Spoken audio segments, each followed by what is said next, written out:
兵庫の西宮紅葉園日本料理の駒込の藤原です。栗ご飯を、紹介させていただきます。家庭でも簡単にできる栗ご飯と料理屋っぽく仕上げた栗ご飯を紹介させていただきます。栗の方を剥いていきます。鬼側ですね、硬い皮を最後ちょっと取ってやります。これなんで最後こう残すかっていうと、ここから剥いていくんですけれども、次この鬼皮剥いていくのにこういうふうにするだけで、スプーンかなんかでこれを剥くのに、こういうのスーパーとかでもこういう状態で栗売ってるんですけれども、なかなかこの作業がちょっと力がいって大変だっていう時には、この栗をですね、熱湯をかけるとか3時間ほど水に浸しとくと、この鬼側が柔らかくなります。家庭でも今の作業はこの作業はいるんですけれども、取りやすくなりますので、うち料理屋では普通にそのまま剥いていくんですけれども、家庭ではそうした方が取りやすいと思います。鬼皮剥いたら今度渋皮の方も剥いていきます。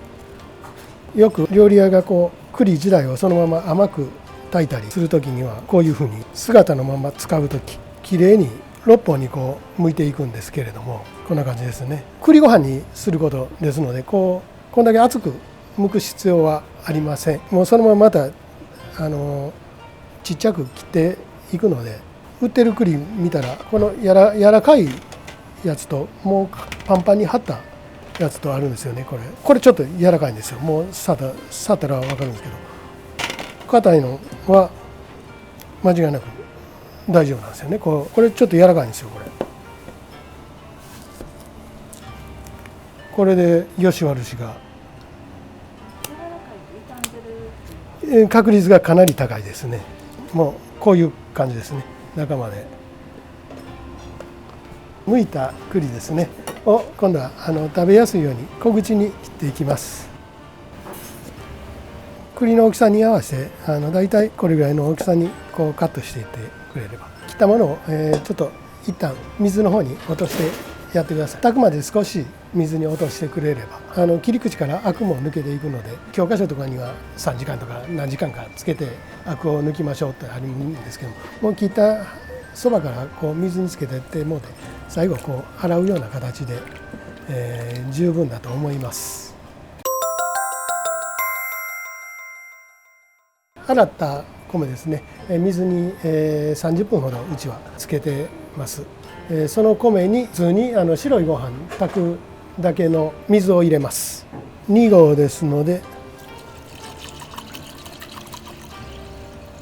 2合のところに合わせて、普通の塩ですね、塩を 6g 入れます。昆布ですね、適量これぐらい、一緒に入れます。先ほど剥いた栗を入れていただきます。もうあともそのまま炊飯器に入れて、ボタンを押すだけで炊き上がれば、もう栗ご飯家庭でも簡単にできてまいります。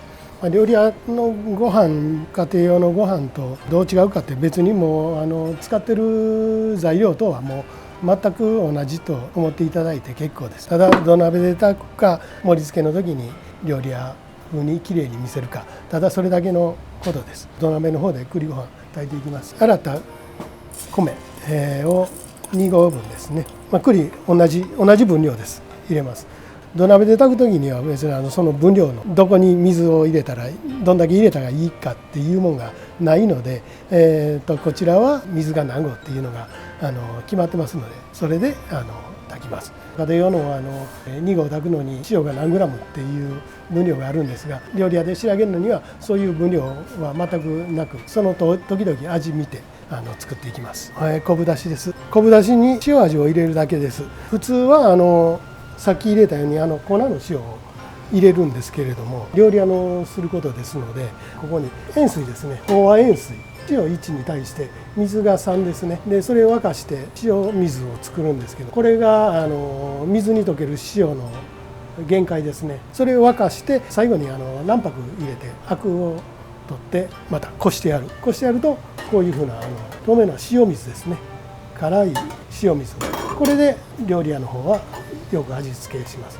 塩を入れるともう一瞬でこれ塩がもう溶けたような状態で味ができます。ここで普通の塩を入れてたんでは、ここで溶けるまでこうずーっと長いこと待ったような状態で、そのためにこの料理屋では塩水使ってます。これ、2合に対して3合4尺の、お出汁を入れる。そこに入れるお出汁の温度っていうのは冷たくても温かくてもいいとかってなるんですか？問題ないと思います。ただちょっと沸かしてやってるだけで沸くまでに早くできるんで、これで沸いてから12分こう湯気が出てきます。そこから弱火にして蒸らしに入ります。で蒸らし終わったらもう食べ頃になります。秋らしい、あしらえを作っていきます。まずかつらむきしてまいります。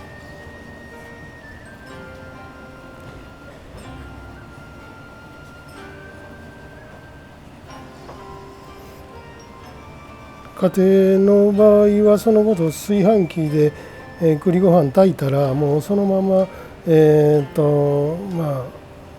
っと表に三つ葉か黒のごまでも、ご飯に寄せてかけてやるともうそれだけでもちょっと彩りができてくると思います。それを、ちょっと型抜きですね。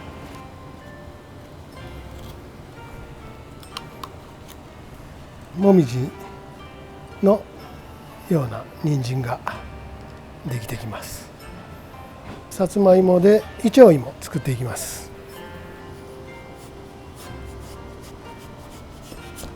いちょうですね。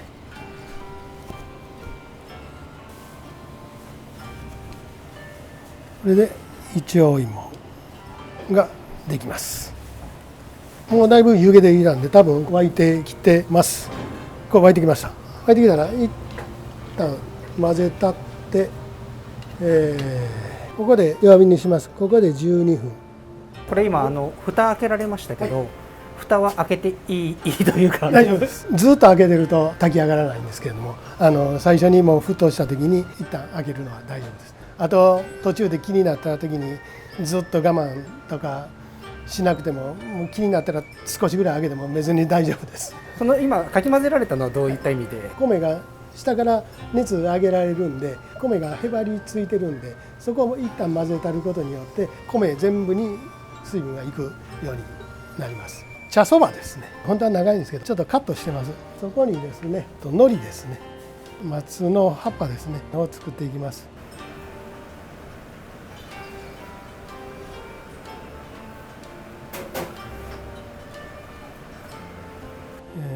ちょっと水で湿らしてやって、こんな感じですね。これを揚げていきます。さつまいもも揚げます。人参は湯がくだけですね。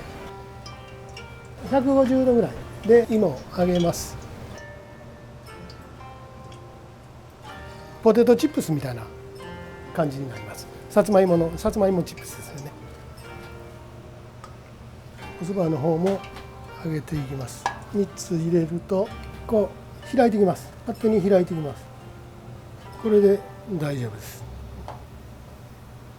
さつまいもが揚がりました。これもちょっと時間を置くことによってパリパリとしてまいります。揚げた後に塩していたらこれも下味が入ってくると思います。もみじに抜いた人参は湯がいていきます。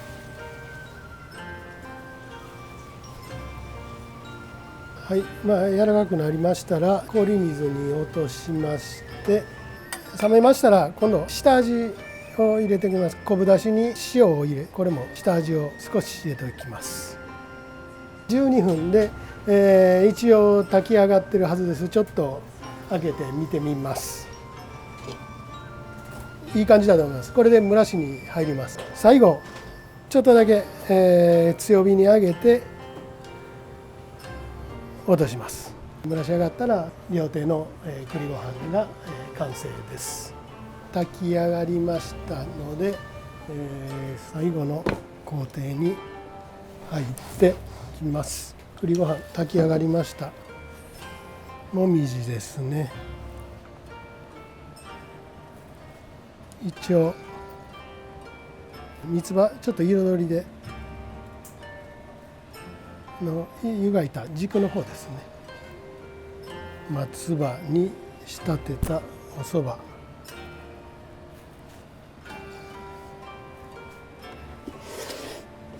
い、出来上がりです。炊飯器で作る、栗ご飯と料亭で作る土鍋で炊く栗ご飯、材料も全く同じです。ご家庭の方でも、簡単にできますので作ってみてください。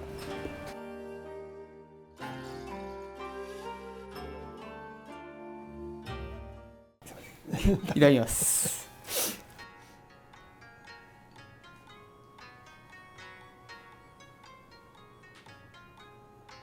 栗ご飯、炊くベースが昆布だしで炊いたり普通水で炊いたり、かつおと昆布のだしで炊いたり炊き方いろいろもう好みで別にいいと思うんやけど、昆布で炊くことによって栗本来のうまみが邪魔されない、栗の本当のうまみが引き出せないというか、昆布だしだけで炊くことによってこの栗の甘みであったりうまみがすごく分かるから、そのためにこの昆布だしで炊いてんねやんか。